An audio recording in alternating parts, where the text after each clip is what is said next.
At present, there are fierce arguments within the left relative to interpretations in terms of how a socialist program is to be carried out within the United States. The debate is set between patriotic socialism and left communism. The strata of patriotic socialism argues for a more culturally conservative strand of theory relative to embracing the American flag, Christianity, zero-tolerance policies for sex work, pornography, and with complete and total animosity towards social liberalism, which is branded as synthetic leftism in the name of fending off neoliberal hegemony. On the flip side, the left comms, embracing the theories of J. Sakai, very poisonous theories, put more emphasis on erasing U.S. sovereignty on the premise that the United States is a colonial settler state. Never mind any regard to the origins of the United States, sabotaging the hegemony of the British Empire. Nope, we don't pay attention to that. And with animosity towards the American flag, Christianity, and embracing a countercultural Calvinism dedicated to erasing social constructs relative to gender roles, sexual repression, racially homogenous chauvinism, and dismissing and denouncing every aspect tied to traditions which they perceive to uphold white supremacy. This whole debate blew up more or less between, the sphere of patriotic socialists as they relate to Infrared and Caleb Maupin and Jackson Hinkle and Peter Coffin as it relates to the CPUSA, who say the opposite and claim them to be Nazbols and white chauvinists. Okay, so here's what I have to say about this. The extreme, narrow-minded, dogmatic doctrines practiced by adherents from polar opposite spheres within the patriotic socialism and left-com debate as it pertains to cultural questions within the socialist spectrum are contempt-worthy. And both spheres, if practiced to an extremist extent, they should be questioned and challenged and refuted. Within 2 days, separate from each other, a left-com labels me as a quote-unquote Nazbol for affirming the position that the people of the United States have every right to resist attempts by the 1% associated with the World Economic Forum, the World Trade Organization, and the Bank of International Settlements relative to shaping policy solutions that infringe upon their sovereignty of their republic. The next day, a Christian right communist Twitter sock puppet called com_crusader, and I know who this person is. I won't say publicly who it is, but I know who you are. Bad.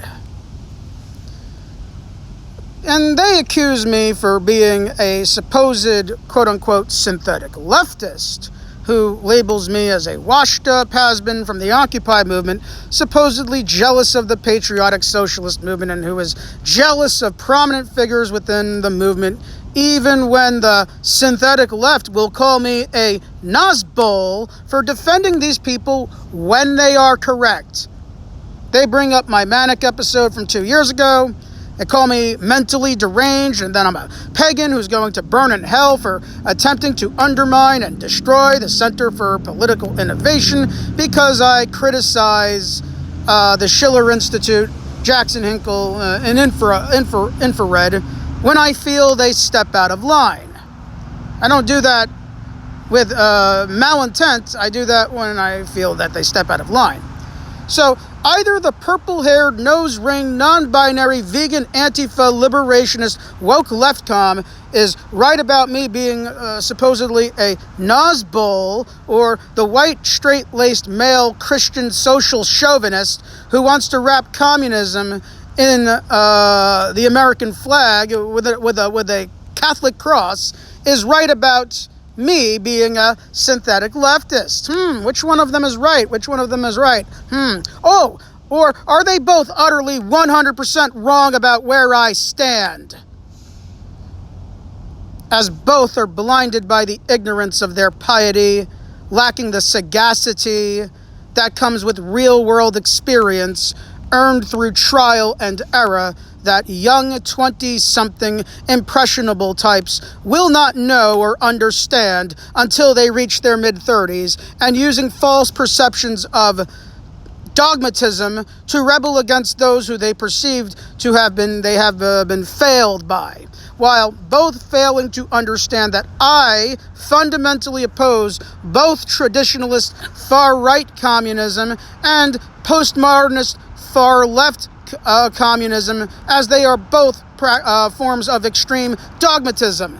Here's the truth about that Christian fundamentalist socialists and left-coms both fail to understand. Socially, as an aggregate, a society rejects both absolutist, nihilistic, postmodernist ideology that seeks to tear down every social construct as a means to force-feed unrestrained cultural liberalism to those who may practice personal and collective restraint, while also at the same time reject absolutist religious puritanism that seeks to legislate the morality relative to the individual and between consenting adults.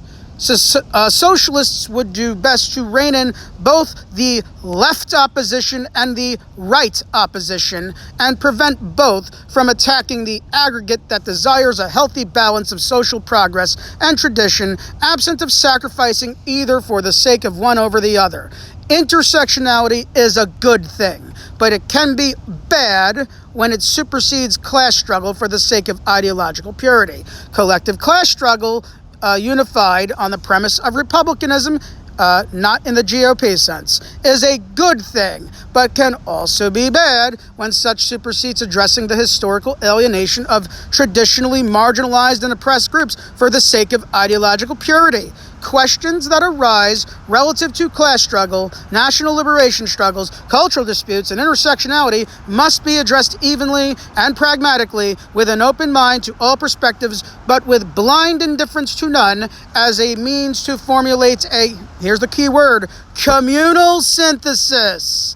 I'll say that again. Communal synthesis that applies to all peoples. Wow.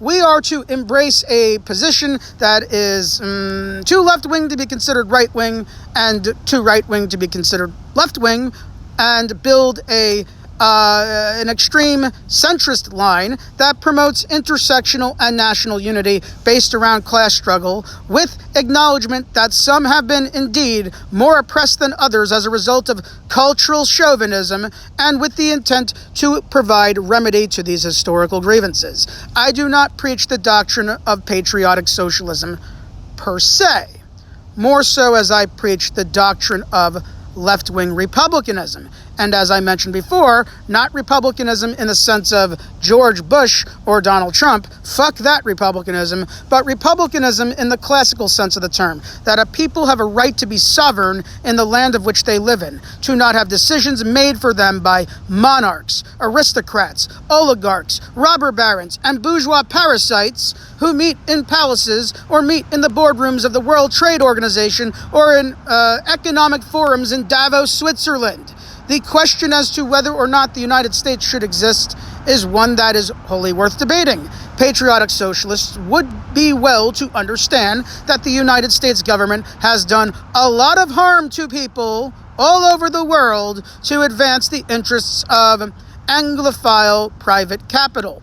However, what the left comms fail to understand is that private capital in 2021 has no allegiance to people living within the United States, despite originating from the United States. The question at hand here is whether or not the United Nations, the World Trade Organization, and the World Economic Forum, and other organizations related to those organizations, has a right to dictate policies relative to how people live within any nation or state, and whether or not they have a right to override popular sovereignty.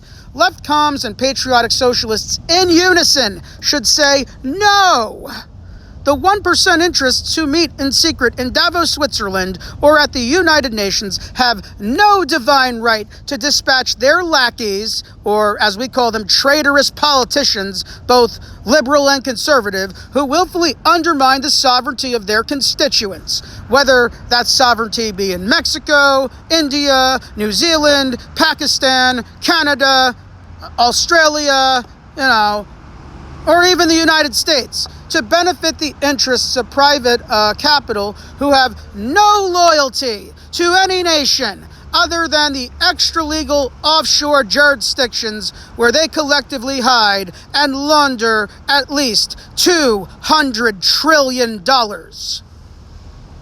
Patriotic socialists would do well to understand that I do not wholly embrace the American flag, with the exception of a very slight sentiment to the 13-star Betsy Ross due to the colonies scrambling the hegemony of the British Empire until the British brought them back into their hegemony.